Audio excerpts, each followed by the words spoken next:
Yes, please, sir. All right. Thank you, Knut.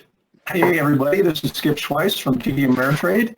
I will be moderating today's panel titled After the Advisors Act, what the new SEC and CFP board standards mean for investors. Very glad to be here. I am going to now introduce today's speakers. What a group Knut has assembled today. And then I'll give a couple of housekeeping items and we will launch. Knut Rostad co-founded and chaired the Committee for the Fiduciary Standard and co-founded and is current president of the Institute for the Fiduciary Standard, a nonprofit formed in 2011 to advance the fiduciary standard through research, education, and advocacy. He was also a regulatory and compliance officer at Rembert, Pendleton, and Jackson, and RIA in Falls Church, Virginia, for 10 years. Knut, good to be with you again. Following Knut, we will hear from Tamar Frankel. She writes and teaches in the areas of fiduciary law, corporate governance, mutual funds, and regulation of the financial system at Boston University. In 2013, the Institute for the Fiduciary Standard established the annual Frankel Fiduciary Prize in her honor toward individuals who advance fiduciary principles. She's a longtime member of the Boston University School of Law faculty, and you may not know, but Tamar is a native of Israel and served in the Israeli Air Force as an attorney. Welcome, Tamar. Next up is Brian Hamburger. He's the man behind the beard. We have a video shot of him.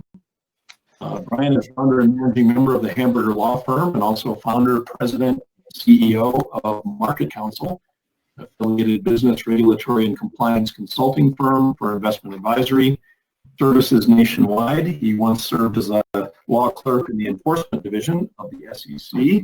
Welcome, Brian. Thanks, Skip.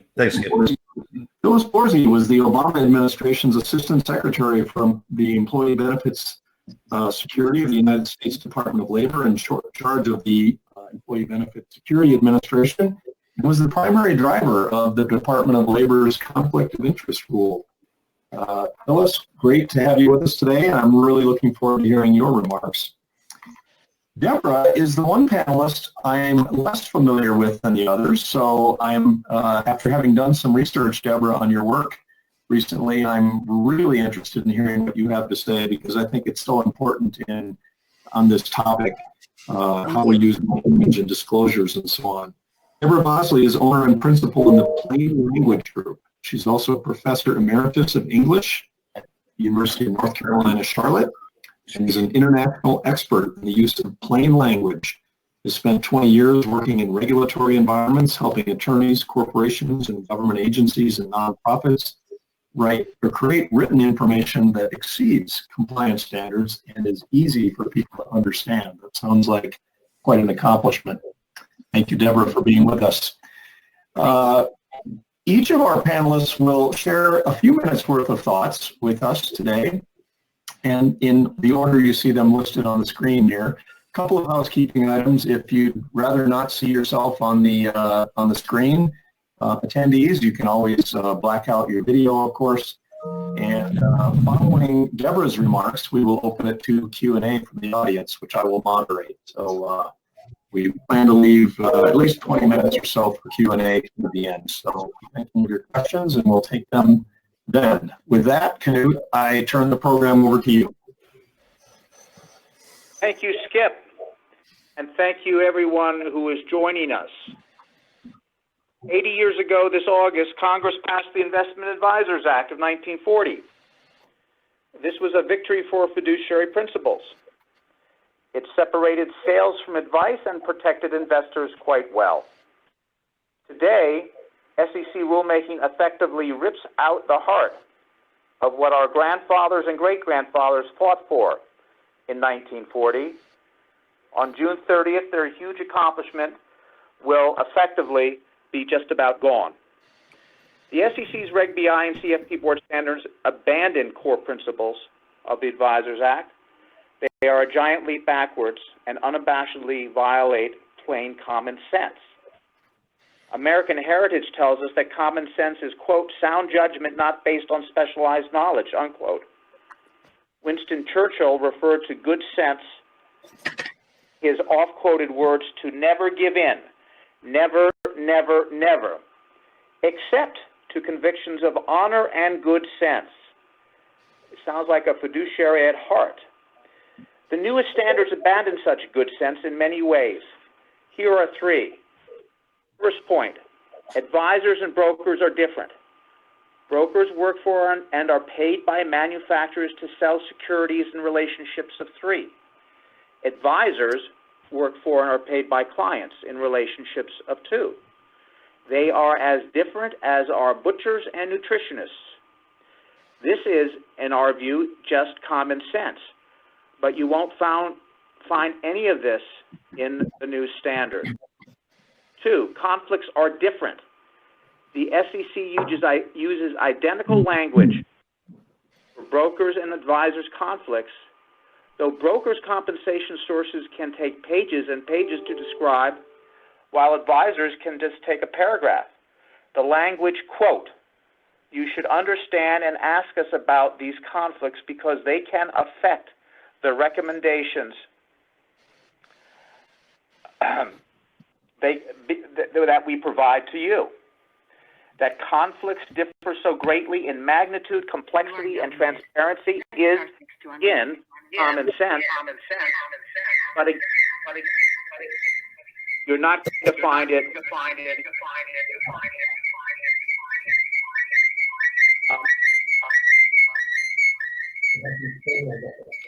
on there. I hear an echo. Conflicts should be avoided.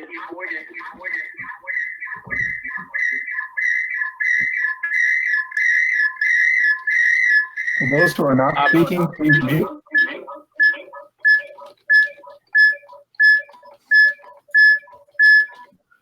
I'll try now. Conflicts should be avoided if possible. Just a few years ago, a senior SEC official, Carlo DeFlorio, compared conflicts with viruses that are a mortal threat to the body. That was yesterday. Today, the SEC suggests conflicted advice is good for investors, actually, and it's good for brokers. This turns common sense on its head. The examples of absence of common sense abound. When you get right down to it, the difference between brokers and advisors, according to the SEC, a broker does not typically monitor the account or offer advice on a regular basis, while an advisor does. That is their view of the difference between the two business models. Next example, the SEC continues to insist brokers' fees will be disclosed. This is just not true. Even though the SEC has been emphasizing this for over a year. What is disclosed is the sources of the fees, but the actual fees that a client pays, a customer pays, the actual expenses,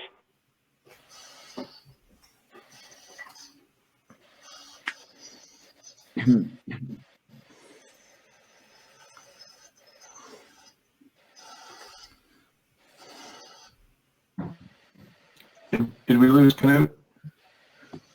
Looks like we may have lost his audio.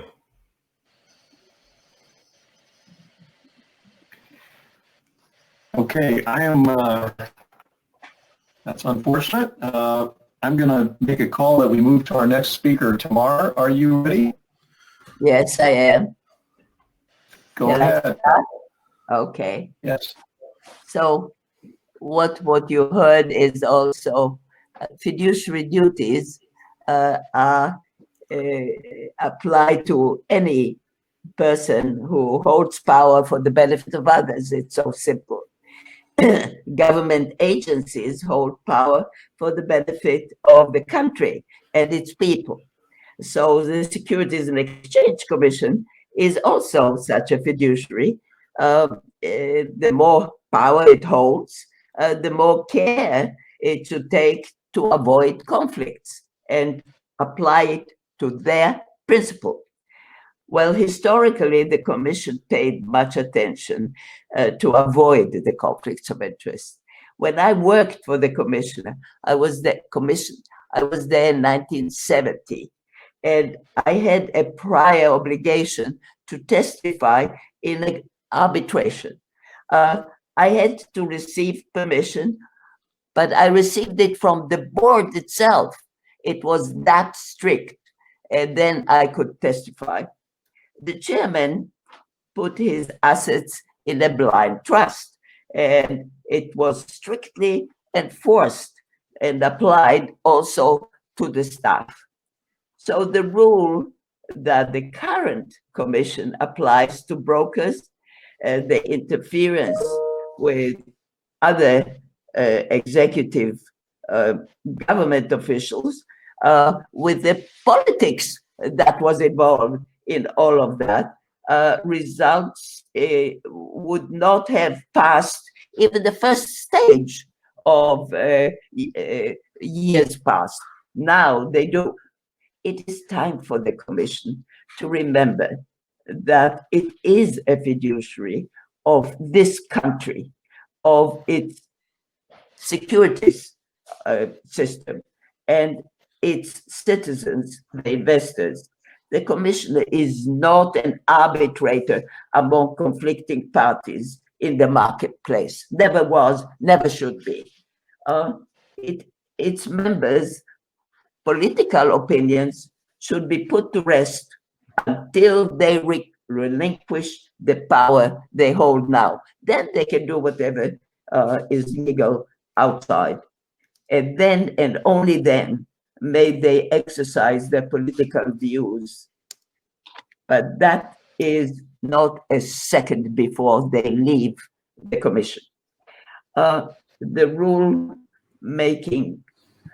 taking effect in June 30th is historic, a giant step backward in the securities regulation. It turns principles of advice in the client's best interest on its head. The current so-called rule should be erased. The faster, the better it is, not only for the financial system, but as well as for the commission's reputation and place in history. Thank you. Thank you, Tamar. We are going to move over to Mr. Hamburger. Well, thanks, Skip. Tamar, you always give a hard act to follow, and I'm not quite sure why they put me after you, but thank you for those comments. A main reason, among the primary reasons, that the SEC was tasked with doing something about the broker-dealer standard of care is often referred to as this generic term, investor confusion. And we all seem to echo the sentiment of that investor confusion, as if that was a foregone conclusion. Investors purportedly don't know the difference between the broker-dealer function or the investment advisor function, and they certainly don't know the difference between the fiduciary duty and a suitability requirement. But we can't ignore the fact that speaking about it in that manner really is lending it a passive voice, when in fact we should be speaking in the active voice. Someone or something or some events brought about that confusion over time. And it's really hard to argue that it's not the SEC's obligation as the nation's investor advocate to clear up the confusion that exists. As the premise for their rulemaking, the SEC had two options to cure that confusion that most of us aligned upon. Either one, they could take steps that they did in the UK to really distinguish the two industries, or they could add a fiduciary requirement to broker-dealers that is at least as stringent as the Advisors Act. The basis for the latter was under Dodd-Frank in Section 913G. It permitted the SEC to promulgate rules to provide that with respect to a broker-dealer, when providing personalized investment advice about securities to a retail customer, the standard of conduct for such broker-dealer with respect to such customer shall be the same as the standard of conduct applicable to an investment advisor under Section 211 of the Investment Advisors Act of 1940. This is the crux of the lawsuits that are currently being decided. And most of it surrounds the fact that the SEC didn't have to engage in rulemaking, but if they were to engage in rulemaking, there was this standard that Congress had set forth. So clearing up the confusion, the SEC had just this one job, and they failed. Because in fact, they took neither of those steps. What they tried to do is they try to cut this down the middle in a proposal or a rule that actually now just simply adds to that investor confusion, which is Reg BI and the ancillary rules that surround it. Reg BI creates indistinguishable standards for consumers and most experts, for that matter. An investment advisor is left to say, I act in your best interest because I am subject to a fiduciary duty. Whereas a broker say, I act in your best interest because I'm subject to the best interest standards. This is no clearer and far more confusing than anything we had before. Over the years, and as I've developed more of these gray hairs here and maybe losing a little more hair up top, I continue to focus far more on actions than I do on words.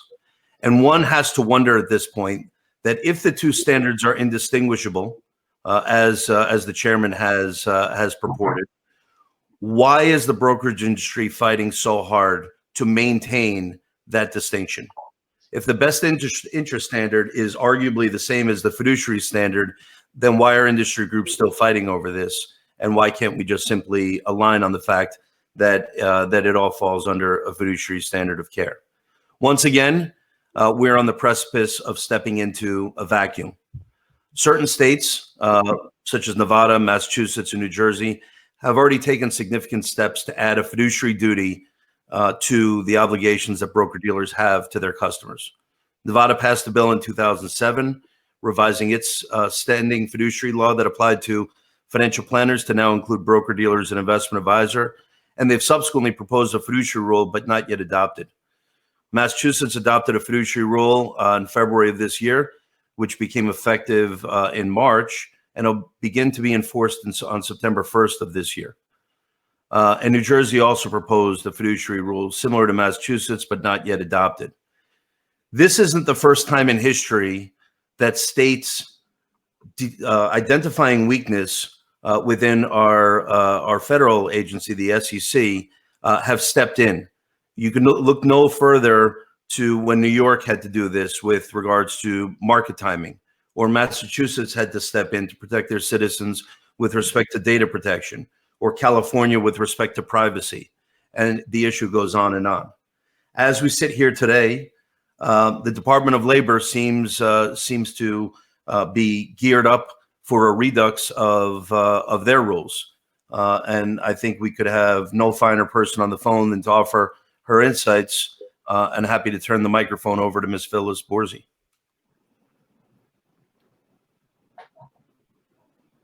It was a great segue, Brian. Phyllis, are you with us?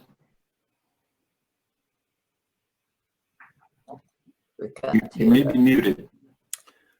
Yeah, I see you muted over here, Phyllis, on your phone.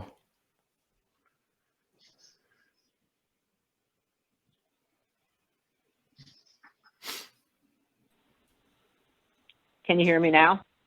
Yep, oh, we've got you. Okay. Well, hi, everybody. You know, my concerns about this rule are very well known.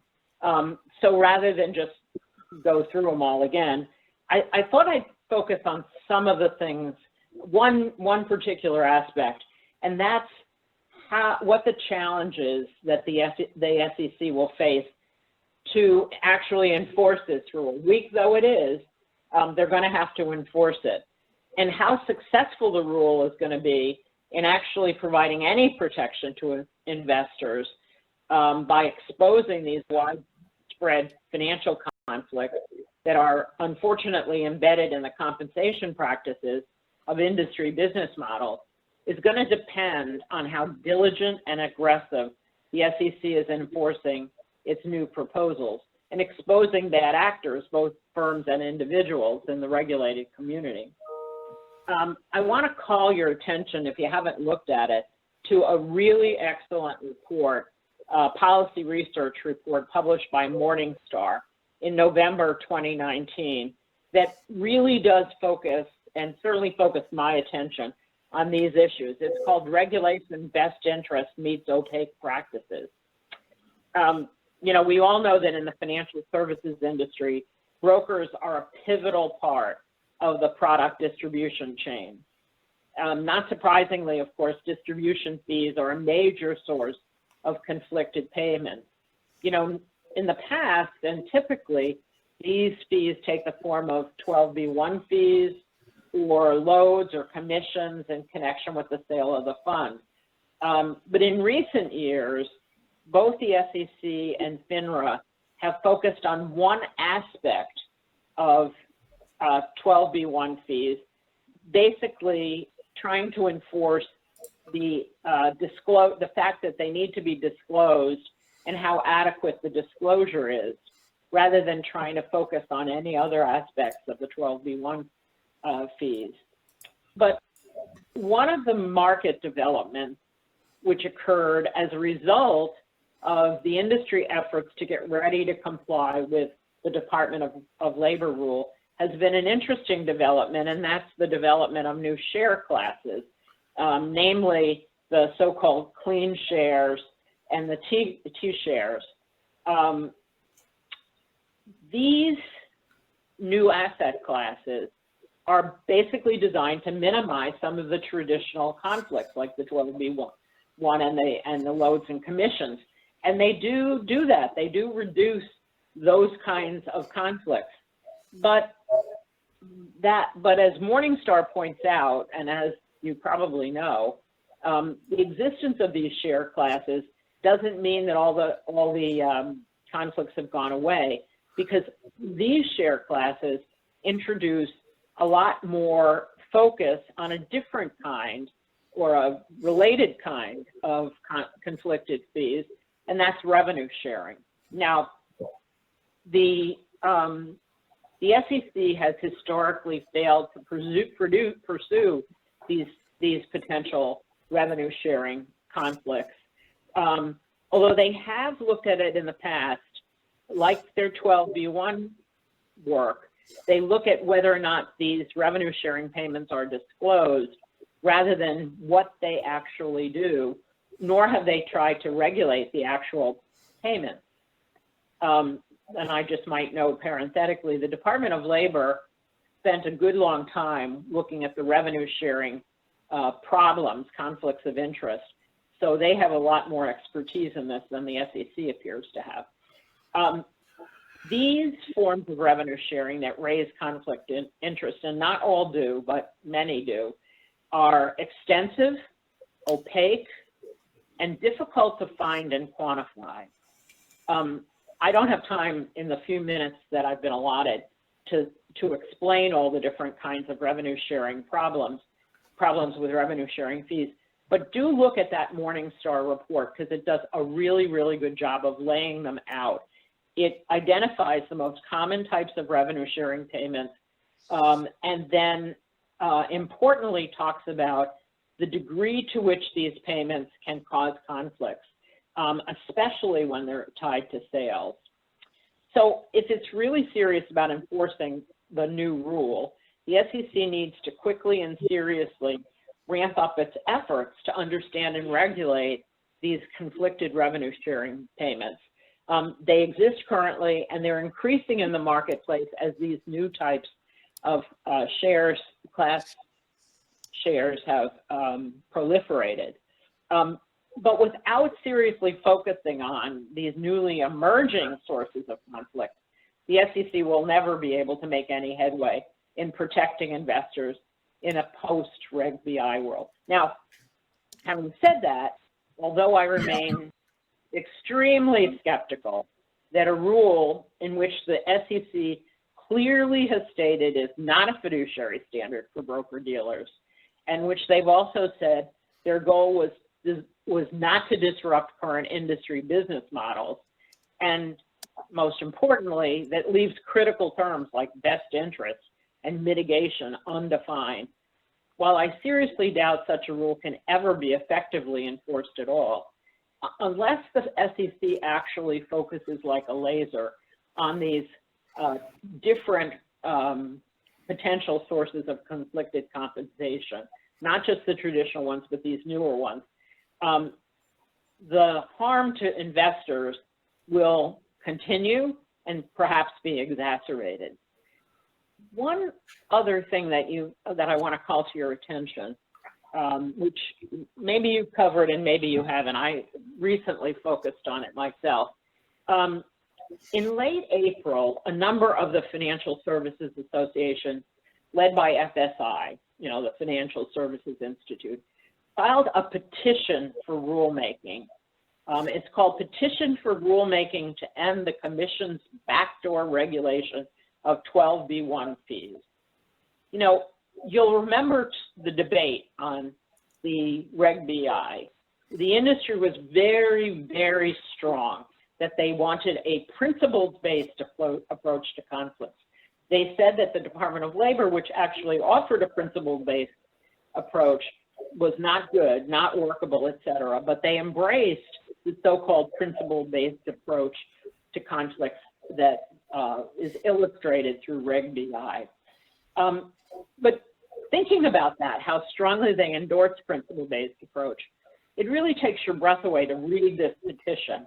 The document is, I hate to engage in, well, I don't think this is hyperbole. I was going to say I don't want to engage in hyperbole, but if you read this document, it literally takes your breath away. It's a no-holds-barred challenge to the SEC's authority to enforce its existing regulations that obligate investment advisors to act in their clients' best interest and provide full and fair disclosure of material facts around 408B2 fees.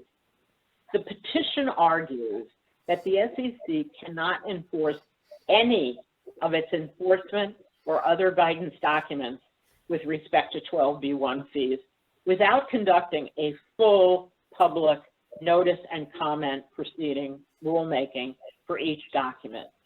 This is quite an allegation. And of course, it's based in part on one of the famous Trump executive orders. This one was issued last fall, and it's designed to undercut all forms of agency sub-regulatory guidance, especially in the enforcement context. That executive order purports to prohibit federal agencies from imposing, quote unquote, legally binding requirements on the public without going through notice and comment. Although there's supposedly an exemption for guidance that clarifies existing obligations, as long as the guidance is non-binding and can't be used to impose enforcement liability for noncompliance. So, as you know, typically the regulated agencies are constantly beseeching the agency for additional guidance, both before, during, and after a public notice and comment rulemaking. And most agencies try to accommodate the request using their interpretive authority to help the regulated community better understand and comply with the existing statutory and regulatory requirements, and to provide guidance as to how the agency intends to enforce the rules. But if your goal is to assure that the rulemaking process itself produces a rule that's weak and favorable to the industry, and if you then go, after the rule is issued, attempt to legally nullify any attempt by the agency to enforce even that weak rule by challenging its ability to articulate enforcement policy, man, that's quite an audacious strategy that clearly raises in my mind whether or not these groups have been participating in this process all along in good faith. Let's hope that this will be a losing strategy for the industry. But if you haven't seen this yet, you might want to look closely at the rulemaking petition, and particularly the response that was filed on June 15th by the Consumer Federation of America. So the bottom line is this: having now issued its regulatory package, will the SEC actually follow through and aggressively enforce it? Obviously, the industry is doing everything it can to assure the answer is no. And as Brian alluded to, we expect that soon the Department of Labor will award the financial services industry its most coveted prize, one that they have been advocating since day one when we started at the Department of Labor to work on the rule. We soon expect that the Department of Labor will announce the complete abandonment of its statutory mission to protect retirement savers from harmful conflicts of interest and its enforcement of other fiduciary protections in the advice marketplace by ceding that statutory authority and deferring these important statutory responsibilities to the far more industry-friendly SEC. I'll just stop there and turn it over to Deborah. Hey, Deborah, you're on mute.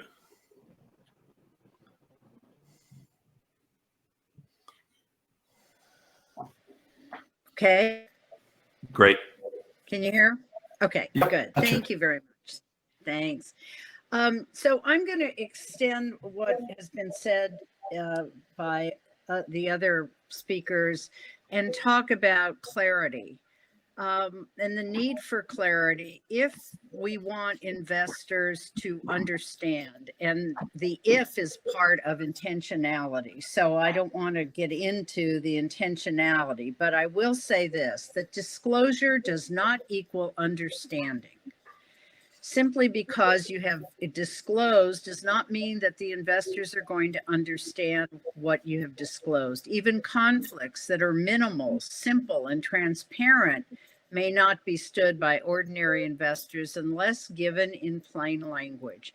And certainly the more complex conflicts that we have been discussing will not be understood.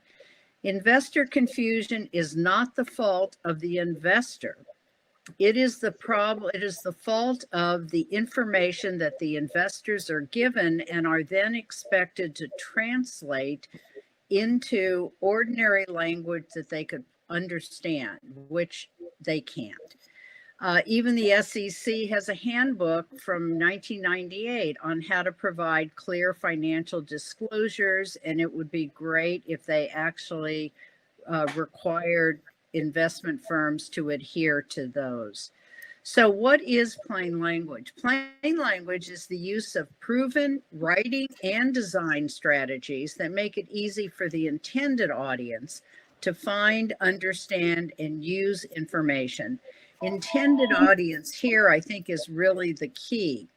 The disclosure is intended for the average investor, but also I think it's important to realize that it's intended for the brokers themselves who, if the brokers cannot understand the disclosure, they will not be able to help the investors. And then certainly the investors who are given documents that are multiple dozens of pages long will not be able to understand the information. Even Ameritrade stated that they were unsure their own brokers would understand the multiple pages explaining conflict.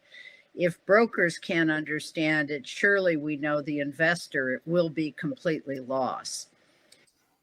Then because the SEC's position on consumer comprehension as stated in Form ADV is, and this is a quote, you should understand, you being the investor, you should understand and ask us about these conflicts. Well, how will an investor be able to ask questions if they don't understand the information they are given? So how can clients make informed decisions? They can't. There's no way an investor can make an informed decision if they don't understand what they are being informed of. Informed client consent is the last and minimal line of defense of a real fiduciary standard. Investment firms benefit as well because according to a recent Edelman Trust Index, the #1 factor in customer trust is the clarity of forms of written financial information. So what can we do? there are two things that I think are really critical to impose upon the investment firms themselves. The first is to use readability tests to determine whether or not the disclosure information meets at least a minimal standard of readability. At this juncture, I took information from Ameriprise Form ADV and from Commonwealth's Form ADV and ran part of their disclosures through the conflict section through readability test, and they tested right around the Harvard Law Review. I don't know about you, but even I, with a PhD, probably would get pretty lost in the Harvard Law Review. And frankly, I got lost pretty quickly in both Ameriprise and Commonwealth's Form ADV. So that's one small way of testing, but the best way to determine if your disclosure is understandable, both by your broker, but especially by your investors, is to test it, to conduct what we in the field of plain language call usability tests. These are one-on-one interviews with only 5 to 8 members of the intended audience, which should give you approximately 80 to 90% of the problems in that content and gives you the true voice of the investor, who will show you what they do and what they do not understand. We use open-ended questions like, read this paragraph and tell me what it says in your own words. Or close-ended questions like, show me where in the disclosure we discuss how brokers are compensated. And then once you find that section, read that section and tell me in your own words how you distinguish how brokers are compensated. Anything less than usability testing, frankly, is just guesswork. So what do we believe that is the minimum investors should expect?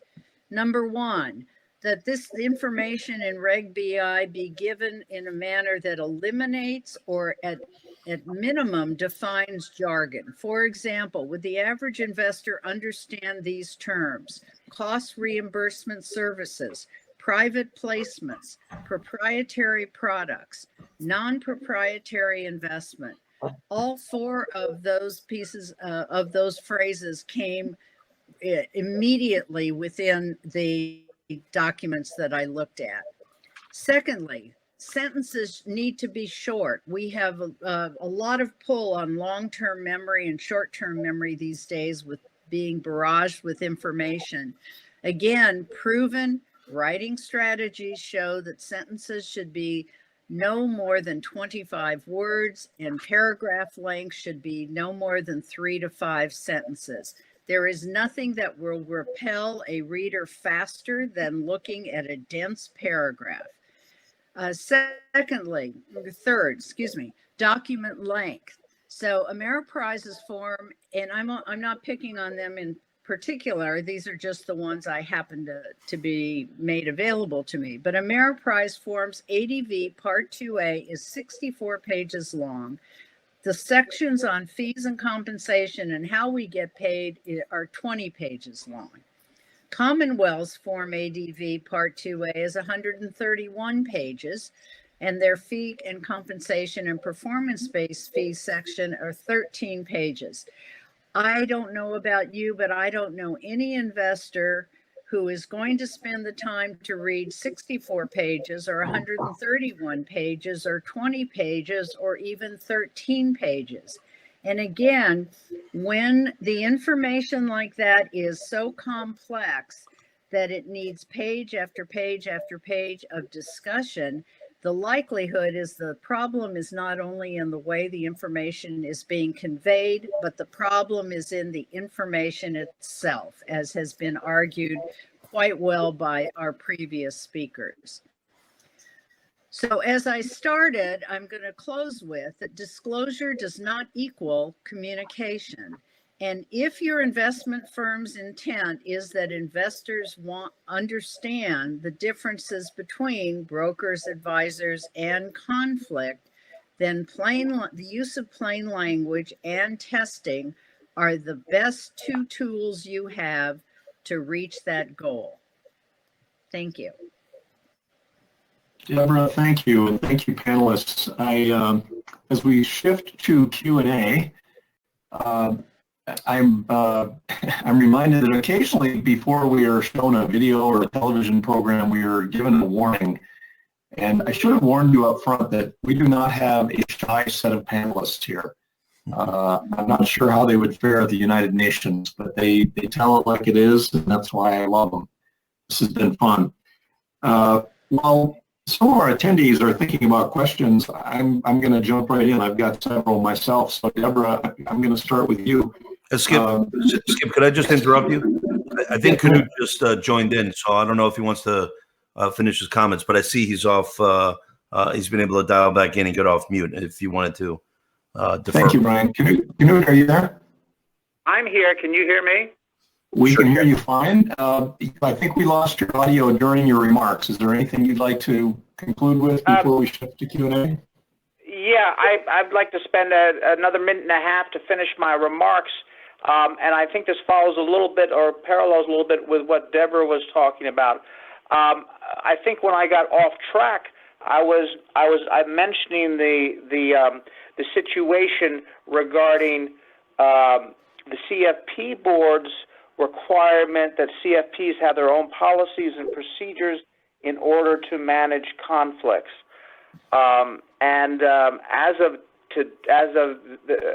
the current date, they have not provided the necessary guidance for CFPs to know what to do when they are in the situation that Deborah was describing, i.e., you've got Ameritrade has 16 or 20 pages of narrative of all the different ways and all the different incentives and all the different ways that the firm or the broker can be paid. And so there's a huge question as to what is a CFP supposed to do when they make a recommendation, given the requirements of the board and given just the desire to do what's right in terms of making the disclosing this in such a way that their customer has a fighting chance to understand the nature of the conflict. And I think this is where there's a huge void, and at that point a huge opportunity for a CFP board who can be far more nimble than the SEC to start providing guidance so that CFPs can have a chance to do not just what CFP board says is the right thing, but which they know is the right thing in terms of communicating and understanding of what these conflicts mean in any specific recommendation. So I wanted to mention that one point, and then the second part that I just did want to mention is that in light of these new standards, the Institute is releasing this afternoon a short a short paper of guidance aimed at investors to help them identify an advisor who believes and follows common sense practices, and that we are releasing that this afternoon. I don't know when we'll have it up on the website. If you would like to have me send you a copy for the reporters on the phone, I'll be glad to do so. The second thing we are releasing is for what I call image ads to put pictures and graphics to the issues that we are highlighting in terms of common sense. And a couple of them have started going up on social media this afternoon to help get the message across regarding the importance of common sense and how investors can help identify advisors who adhere to some common sense. So I wanted to just make those two other points. And now, Skip, thank you, and I will hand the mic back over to you. Thank you, Knut. I'm glad we had a chance to hear the rest of your thoughts. I do have some questions, but I'd rather start with the audience questions. And we'll start with Chris Carosa. Chris, good work with Fiduciary News. Hope that's going well. Says, question for the panel. Where can consumers go for a list of mutual funds that have neither 12B1 fees nor revenue sharing? Phyllis, somebody was mentioning Morningstar. I would think you could do a search and sort there, but does anybody have any thoughts?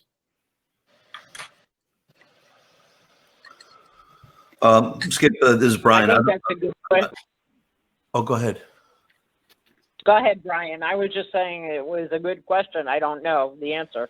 So, Do you? well, I would. The last place that I knew had accurate information was a database that was maintained by FI360. I know they maintained a database that contained each fund's stated 12B1 fees. I don't know if they include revenue sharing, and it is a good question, Phyllis. I agree, because that's a bit of a trickier one. Revenue sharing are often permitted within every fund prospectus I've ever seen, but the individual revenue sharing arrangements that a fund has with a particular distributor or dealer tend to be private agreements, and if they're disclosable, would only be disclosable by the broker-dealer themselves, if at all.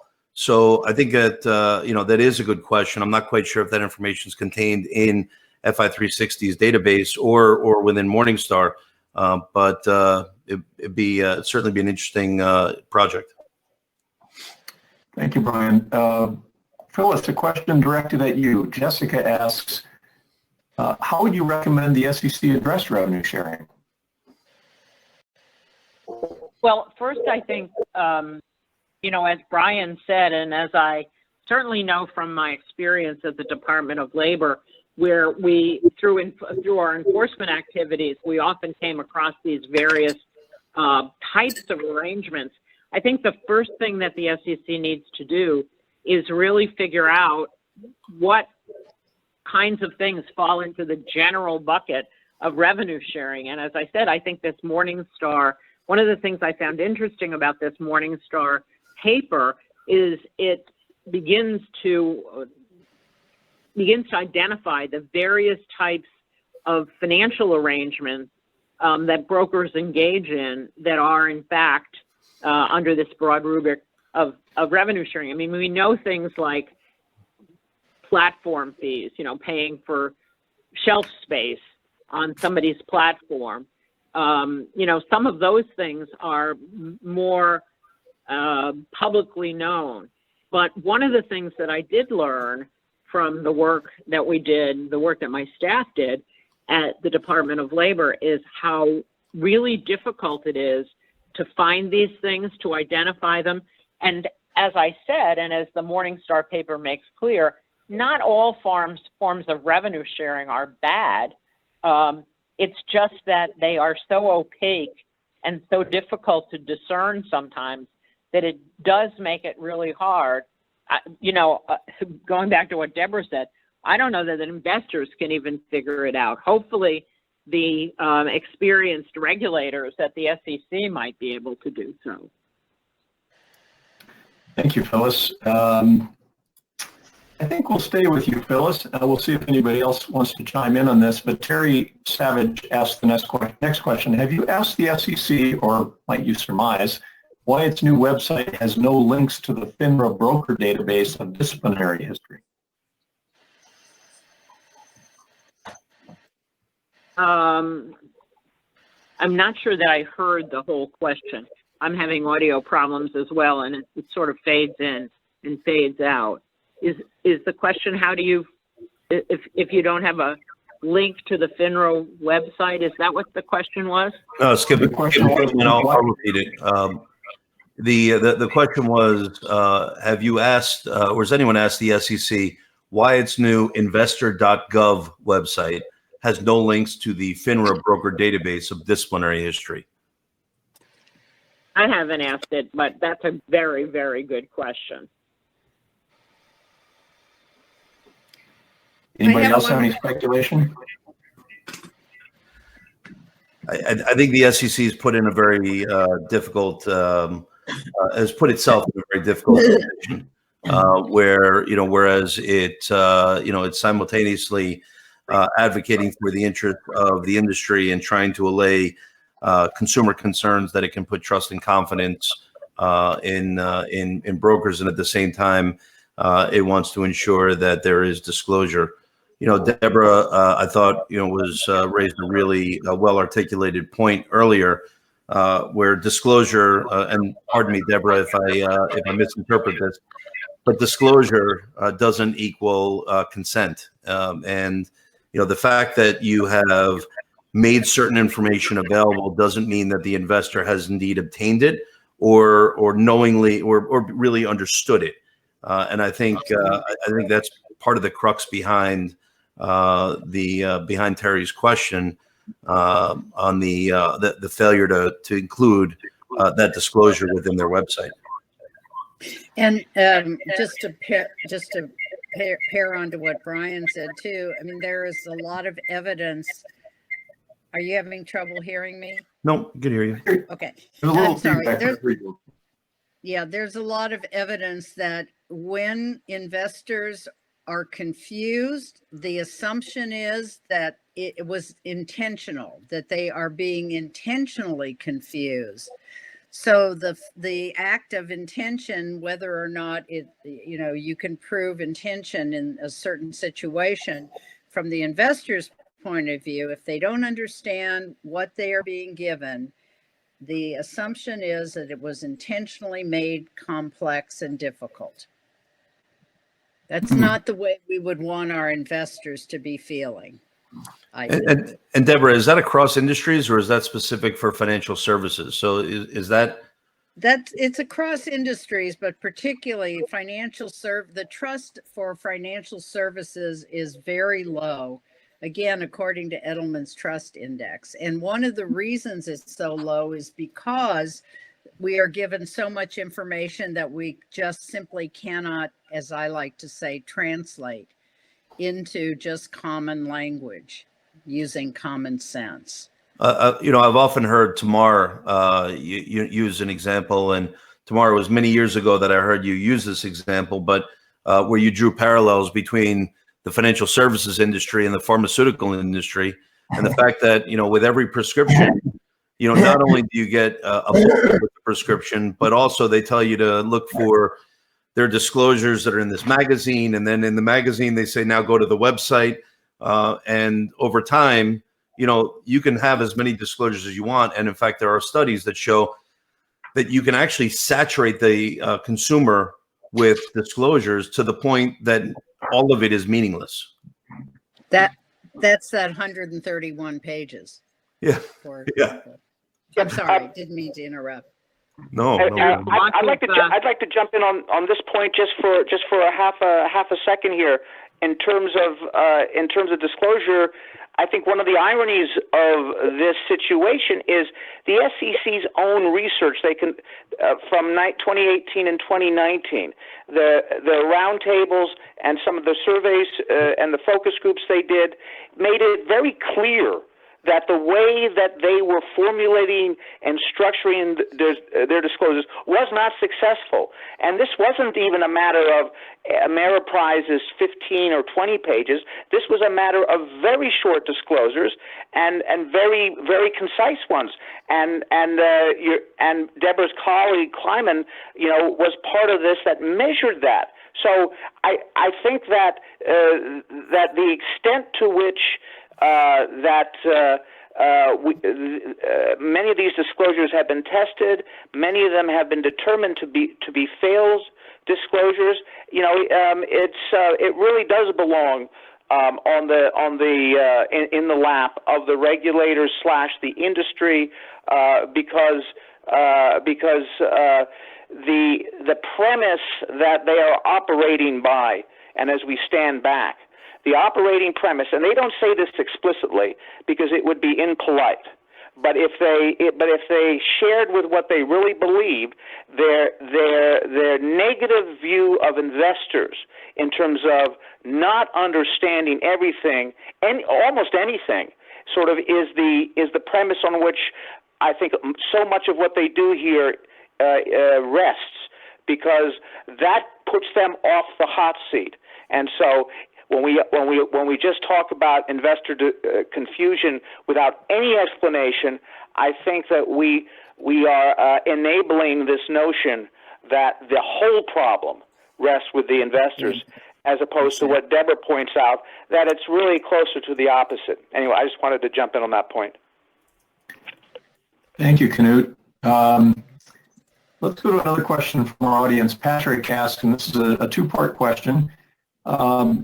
He's asking for some forecast here. I know we all have perfect crystal balls. So what happens to Reg BI if we have a change of administrations in January? And secondly, what would we forecast is going to happen to Reg BI in the litigation against it currently?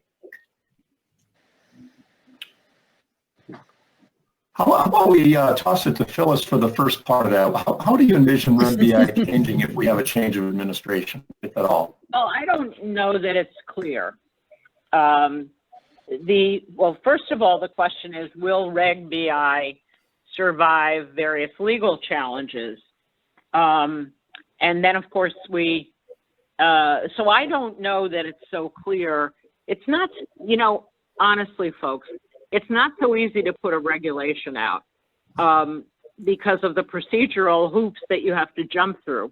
Now, the SEC has a different procedure, a different but similar procedure that the cabinet level agencies like the DOL had to go through.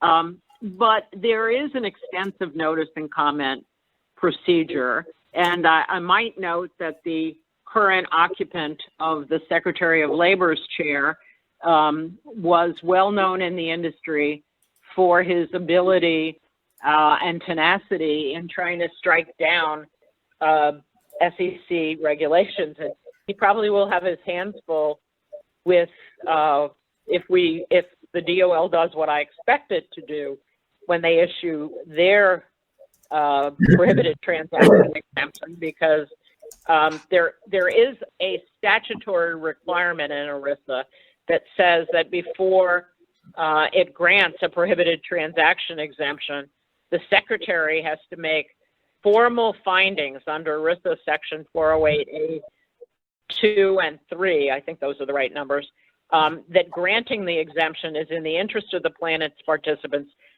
and that it is protective of the rights of participants and beneficiaries.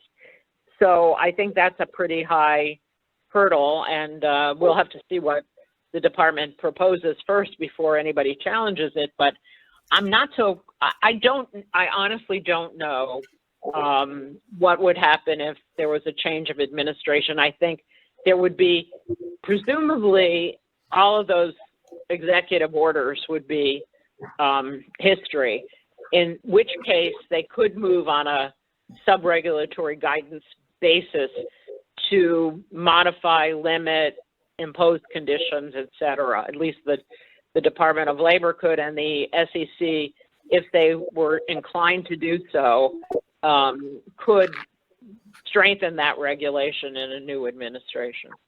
But it's not such an easy process. Right. Phyllis, you said something earlier, before you were talking about how it's hard to, to create new regulation, which, yeah, I mean, certainly it is. And I think what we found is, or what we're seeing is that with each new administration, it's let's sweep out all the old executive orders and bring in the new. I think the particular vulnerability that Reg BI has is what you had mentioned before, which is there are so many terms that remain undefined. And, when you, even best interest, right, even that itself remains very loosely defined by the SEC.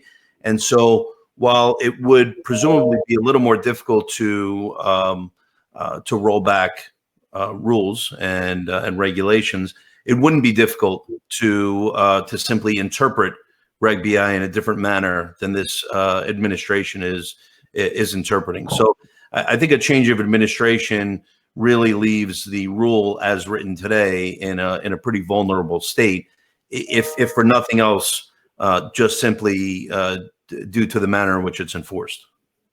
Yeah, you're absolutely right, Brian, because the definitions are the quick and easy way that you can put some teeth in the rule. For reasons unknown to me, the SEC decided to leave those terms undefined, which I think makes unenforceable, and that was the point that you were making as well. So I think it does create opportunities for new administration to substantially. Thank you, Phyllis and Brian.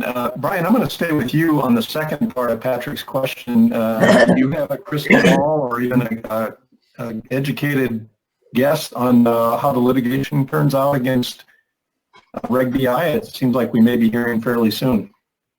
Well, it does seem like we'd be hearing fairly soon. I mean, the judge did agree to expedite the review of the case, but you know, my crystal ball has proven to be quite cloudy. When you know, and I think we've developed a pretty good track record over the years of seeing how things are going to come about and impact us, because for those things that are really difficult to determine, we try to prevent having to make the call there. So I think that you know, if it's, you know, if this is the end of a football game, I think that's you know, that's a bit of a long pass down the field.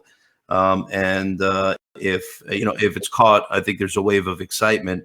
If it's not, I don't think anyone is going to fault those that have been involved in that lawsuit for trying to go about that route.